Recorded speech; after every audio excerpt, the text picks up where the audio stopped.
What's going on, guys? Coach Hayden here, and today we're going to be talking about how hard should you train? How difficult should your sets be? How hard should your overall sessions be? These are all things that are going to be encapsulated within this subject for today.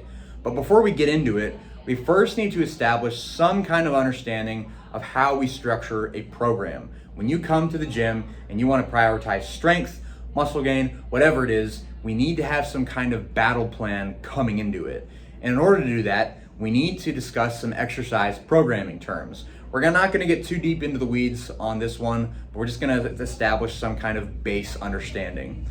First of which is intensity, which is how hard a set should be. We're going to talk about it in that way, which is also known as intensity, the difficulty.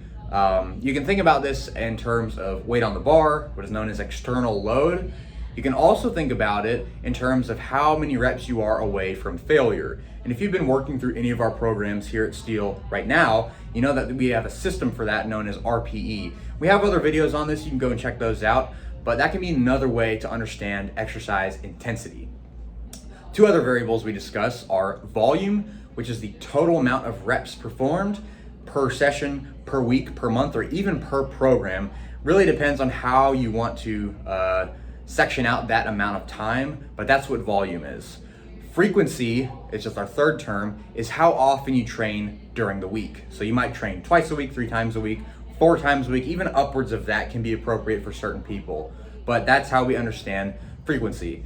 What you can see is that these 3 main variables, there are others, but these 3 variables function together. They're in a balancing act together, to where if intensity is being ramped up, then volume is probably going to have to drop off at the same time. And maybe frequency is going to have to go down or go up as the 2 other variables change. And what you can see is that it's not just one variable that changes, but they all work in cooperation with each other. So that's something to keep in mind as we discuss intensity. It's not the whole picture, but it's just one important piece of it, an entire third of that picture. So first way that we can answer how hard you should train is as hard as you need. Now, you might think that's kind of simple. It's like, well, how hard do I know is what I need? How do I know how hard it needs to be for my goals, for my ability to make progress? And I would first ask you, if it ain't broke, don't fix it. If what you're doing right now is getting you stronger, you're seeing your lifts go up, you're seeing that you're between sessions, you're even more prepared than you used to be, you're not as sore, all those things are pointing to the fact that you probably don't need to change anything. We have no evidence to the contrary. So you can just keep doing what you're doing. If, however, you find that you're plateauing and things are slowing down, you're not continuing to get strong, that's when we need to pause for a second and think about what are we doing and what do we need to change. Intensity can be one of those things, but as we talked about, it's not the only thing, but it's only when we make stalls in progress that we need to change something. So before that point, it's not really necessary. Secondly, is coming from a different angle, not so much the as much as you need angle of things, but speaking more from the exercise science literature side of things. What we have found is that for either strength or hypertrophy or muscle gain, a useful intensity range can be anywhere from 3 to 4 reps away from failure. So instead of thinking about it just in terms of weight, if we think about in terms of distance from failure as far as repetitions go, that is a very useful minimum cutoff. So if you're in that 3 to 4 reps away from failure range as you start training, then you're probably good to go. And even as you continue training, that is a very useful range. But if you're on the lower end of that spectrum to where you're not even in that range, that you might be 5 reps, 6 reps, even upwards of 10 reps away from failure, you could be missing out on a lot of gains by not upping the intensity a little bit. And if you find that you can continuously add weight and you find that you're not even in that intensity range, then you might need to focus on making those training sessions a little more difficult. And that could be one thing that could drive you closer to progress. Also, one thing we need to think about is we need to understand what adaptations are we selecting for? What are we prioritizing? So when we talk about like how much you need, like as much intensity as you need, we need to know what kind of goals we have in mind.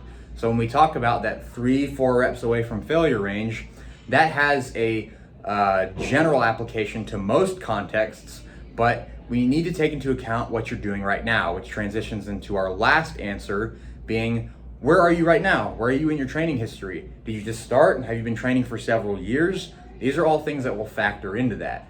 And One thing that we also need to understand is that there is a lot of individual variation. So lots of people oftentimes tend to press the envelope with intensity, usually train too hard and too often. And there are also people who don't train intensely enough of the time. So you need to know where you are on that spectrum. You can kind of do a little self-evaluation and ask yourself, how difficult are my training sessions? And you might say, oh, they're usually really tough and I can't finish the sets and I'm not able to get all the reps in. And that might be an indicator that you're on the latter end of that spectrum, or you find that it's way too easy and you're on the other side. But either way, you need to account for individual differences.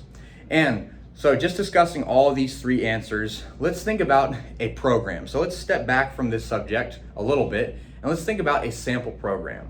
So let's say you got someone who just started strength training and they come to the gym for the first time and they start training twice a week, which is usually where we want the minimum frequency to be. And they find that as they exercise, as they continue to lift weights through certain exercises, they are getting stronger and stronger. And their intensity might be a little bit lower than that 3 to 4 reps from failure, or it might be right in there, but they find that they're progressing just fine. Their body composition is looking better, they're getting stronger. Or go back to if it ain't broke, don't fix it. That's where that first answer is gonna come in. They don't need it to be more intense. They're making progress. But then that person starts to stall.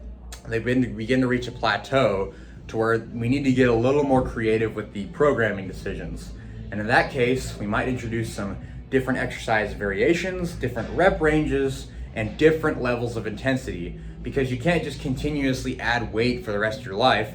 Otherwise, we'd all be squatting 10,000 pounds, and there's nobody in the world that could do that right now. But this just highlights the idea that intensity might need to go up, and it might need to go down depending on where you are in a program. So if you finish off a program and the intensity is really high, when you start a new one, there is a lot of reason to bump it down for the beginning so that we can build up over time and as you gain those adaptations. So this is just a brief flyover of intensity. There are a lot of different rabbit holes we could go down with this one, but this is a good way to understand how hard your sessions, your sets, the overall training stimulus should be. And these are some great things to keep in mind as you progress throughout your own training. Thanks for tuning in. We'll see you next time.